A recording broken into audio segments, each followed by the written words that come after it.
मित्रांनो, ठरलं तर मग या मालिकेच्या आजच्या भागामध्ये अर्जुन आता सायलीकडे येतो. तिच्याकडे पाहून तो खूप रडत असतो.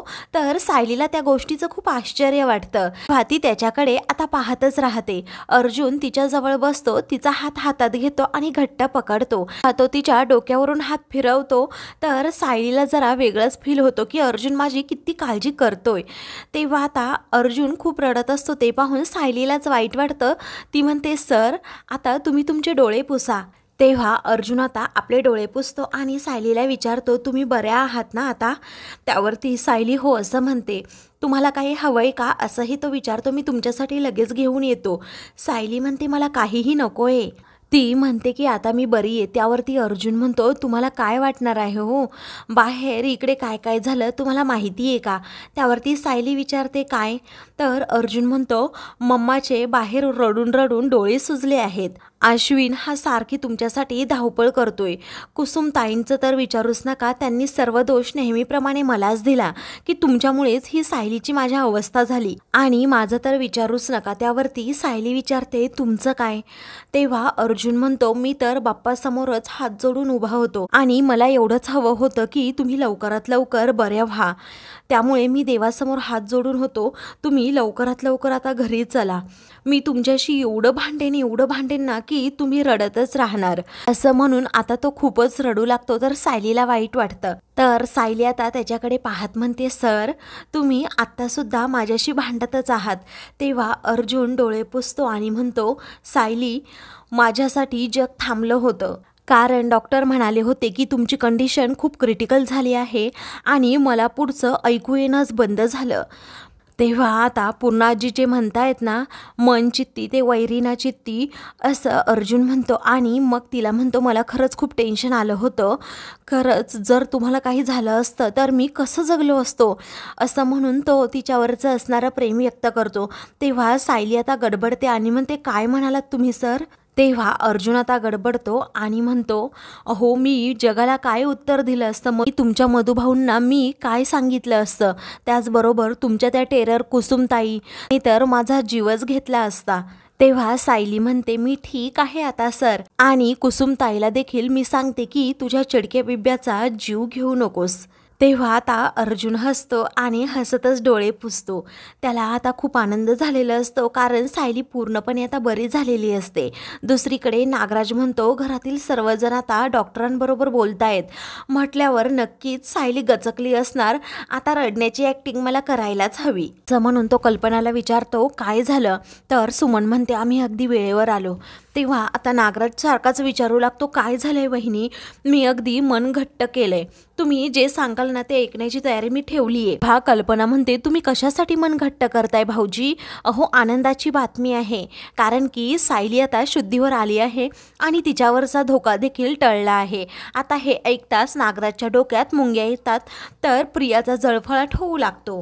तेव्हा सुमन म्हणते, मला माहीत होतं आपल्या घरात कुणाला काहीही होणार नाही. देवा अशीच कृपा आमच्या घरावर राहू दे रे तुझी. असं सुमन आता देवाकडे प्रार्थना करत असते, त्याचे आभार मानत असते. तर रविराज प्रताप देखील खूप खुश असतात. तर प्रिया आणि नागराज नुसते एकमेकांकडे पाहतच राहतात. तेव्हा आता घरातील सगळेजण इकडे सायलीला भेटायला आतमध्ये येतात. तर आता सायली आणि कल्पना एकमेकींकडे पाहतच राहतात. तेव्हा तू कशी आहेस बाळा असं कल्पना तिच्या डोक्यावरून हात फिरवत विचारते. तेव्हा मी बरी आहे असं सायली म्हणते. तेव्हा आता कुसुम पुढे होते. सायलीच्या डोक्यावरून हात फिरवत रडतच म्हणते, सायली जेव्हा तुझ्याबद्दल मला हे समजलं ना तेव्हा पायाखालची जमीन सरकतात ते कसं ना ते आत्ता मला समजलं. तर सुमन आता नेहमीप्रमाणे सायलीबरोबर बोलू लागते. तेव्हा रविराज आता रडतच म्हणतो, सुमन तिला आता सध्या आराम करू दे, नंतर तू तिच्याबरोबर बोल. तर आता घरातील सर्वांना समोर पाहून सायली खूपच खुश होते. तर आता अश्विन म्हणतो, सायली वहिनी तू आराम कर. तुला जास्त गोळ्या औषधं चालू आहेत ना त्यामुळे तुला आता जास्त काळजी घ्यावी लागेल. तर आता कल्पना सगळेजण बाहेर जायला निघतात. तेव्हा आता सायली तिचा हात पकडते आणि म्हणते, आई थांबा. कारण जेव्हा मगाशी मी शुद्धीवर आले होते तेव्हा तुम्ही माझ्यासोबत होतात ना इथे, तुम्ही माझ्या डोळ्यासमोर होतात ना. तेव्हा कल्पना म्हणते, नाही ग बेटा, आम्ही सर्वजण बाहेर होतो की तू कधी शुद्धीवर येते याची वाट पाहत. ती म्हणते, आई होती इथे आई आई असं सारखं ती करत राहते. तेव्हा आता अश्विन म्हणतो वहिनी खूप ब्लड लॉस झालाय, त्यामुळे तुला काहीतरी असं वाटत असेल. चैतन्य म्हणतो सायली वहिनी तू लवकरात लवकर बरी हो, कारण की आम्हाला तुझी खरंच खूप गरज आहे. अगं इथे काय आमची अवस्था झाली होती हे आमचं आम्हाला माहीत, तुला नाही माहीत. तर आता मी लवकरात लवकर बरी होणारच आहे, कारण माझ्या घरातील सर्वजण माझ्या समोरच आहे, असं सायली रविराजकडे पाहून म्हणते. आता रविराजच्या डोळ्यात चटकन पाणी येतं. तर आता तो खूप इमोशनल होतो. तो पुढे येतो, सायलीच्या डोक्यावरून हात फिरवतो. सायली आता खूपच खुश होते. तर आता रविराजला देखील सायलीची खूप काळजी वाटू लागते. ऑपरेशन थिएटर बाहेर नागराज आणि प्रिया हे दोघेही उभे असतात. तर आता प्रिया ही नागराजला खूप बोलत असते आणि म्हणते की अहो तुम्हाला काही कळतं की नाही, इथे तन्वी मी नाही तर ती आहे हे सत्य समजता समजता राहिले किती वेळा.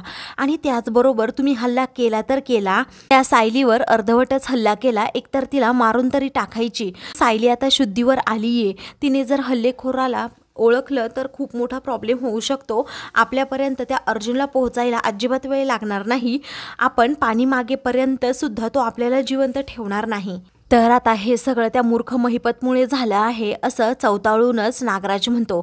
त्या महिपतला फोन लाव अगोदर, नाहीतर त्या मुलीला लाव आणि त्या मुलीसमोरच त्या महिपतचे धिंडवडे काढ बरं. तेव्हा आता प्रिया साक्षीला फोन करणार असते.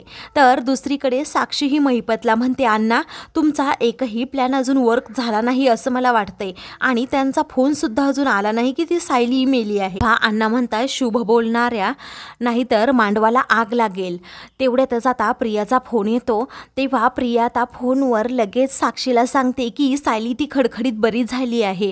तेव्हा हे ऐकता साक्षीला खूप मोठा धक्का बसतो. ती म्हणते फोन स्पीकरवर टाकलाय, एकदा अण्णांना समजू दे त्यांचा प्लॅन किती वर्क झालाय ते. तेव्हा आता डॉक्टरांनी सांगितलंय सायली खडखडीत बरी होणार आहे, तिच्या जीवावरचा धोका टळलाय असं प्रिया म्हणते. तर आता अण्णांना खूप मोठा धक्का बसतो. प्रिया म्हणते की त्या सायलीचा ब्लड ग्रुप खूप रेअर होता, तिला कुणी ब्लड दिलं माहीतच नाही. तर आता नागराज म्हणतो महिपत मी तुला तिथे येऊन खूप ठोकणार आहे. त्यावरती आता नागराज खूपच चवताळलेला असतो. ते पाहून महिपत म्हणतो आता तुम्ही सगळेजण मलाच बोलणार का. प्रिया म्हणते यापुढची अजून एक गोष्ट, रविराज खूप इमोशनल झाला होता, जशी काय त्याची सख्खी पोटची मुलगी सायलीच आहे अशा प्रकारे. तेव्हा आता साक्षी खूपच टेन्शनमध्ये येते. तर आता नागराज आणि प्रिया हे दोघेही महिपतला खूप बोलत असतात. तेवढ्यातच सुमन तेथे येते आणि म्हणते तुम्ही कुणाबरोबर बोलताय बाहेर, तिकडे आतमध्ये यायचं ना. तन्वी तू पटकन चल सायलीला पाहायला आतमध्ये, असं म्हणून आता ती त्या दोघांनाही आत घेऊन जाते. त्यानंतर पूर्णा आजी आता कल्पनाला फोन करतात. तेव्हा त्या म्हणतात सायली शुद्धीवर आली ना. कल्पना म्हणते की हो देवाचीच कृपा झाली. तेव्हा पूर्णा आजींना देखील खूप आनंद होतो. त्या विमलाला म्हणतात की विमला अगं देवासमोर साखर ठेव, सायली शुद्धीवर आली. तर पूर्णा आजी म्हणतात काय ग बाळा तुम्ही खूप दमला असाल ना, एकच जण कोणीतरी इथे थांबा, मी सर्वजण घरी या. तेव्हा कल्पना म्हणते हो पूर्णा आई आता कुणीतरी थांबेल इथे, पण मी उद्यापासून सायलीसाठी डबा घेऊन येईल. तेव्हा पूर्णा आजी म्हणतात हो बाई ये घेऊन, असं म्हणून आता त्या फोन ठेवतात. तर अस्मिताचा चळफळाट होतो. विमला लगेच देवासमोर साखर ठेवायला जाते. तर आता अस्मिताला भीती वाटू लागते की पूर्णा आजी ह्या लगेच सायलीच्या गटात गेल्या की काय. तर आता दुसरीकडे डॉक्टर हे आतमध्ये आलेले असतात. प्रिया आणि नागराज एकमेकांकडे पाहत सायलीकडे खूप रागात पाहतात. तर आता डॉक्टर म्हणतात तुम्ही सर्वांनी इथून गर्दी कमी करा, मला सायलीला चेक करायचंय. सगळेजण आता बाहेर जाणार असतात. तर अर्जुनची नजर सायलीवरून हटत नसते. तर सायली देखील अर्जुनकडे सारखी पाहते. मित्रांनो पुढील भागामध्ये प्रिया कल्पनाला विचारते मामी मी इथे सायलीची काळजी घेण्यासाठी थांबू का. तेव्हा आता कुसुम रागातच म्हणते अजिबात नाही जमणार. तर आता रविराज म्हणतो सायलीच्या सुरक्षेच्या दृष्टीने इथे अर्जुनने थांबणं खूप महत्त्वाचं आहे. तेव्हा आता प्रियाचा प्लॅन फेल होतो. तर सायली बरी होऊन आता घरी येते. तर माझ्या सायलीला तुम्ही आता पायऱ्या चढायला लावणार का वर, असं कुसुम विचारते. तेव्हा अर्जुन म्हणतो नाही तुमच्या सायलीला काहीही त्रास होणार नाही, मी तिला असं अलगद उचलणार आणि रूममध्ये घेऊन जाणार. तर सायली आता खूपच लाजते आणि म्हणते नको ना सर. अशाच मालिकेंचे पुढील भाग पाहण्यासाठी चॅनलला सबस्क्राईब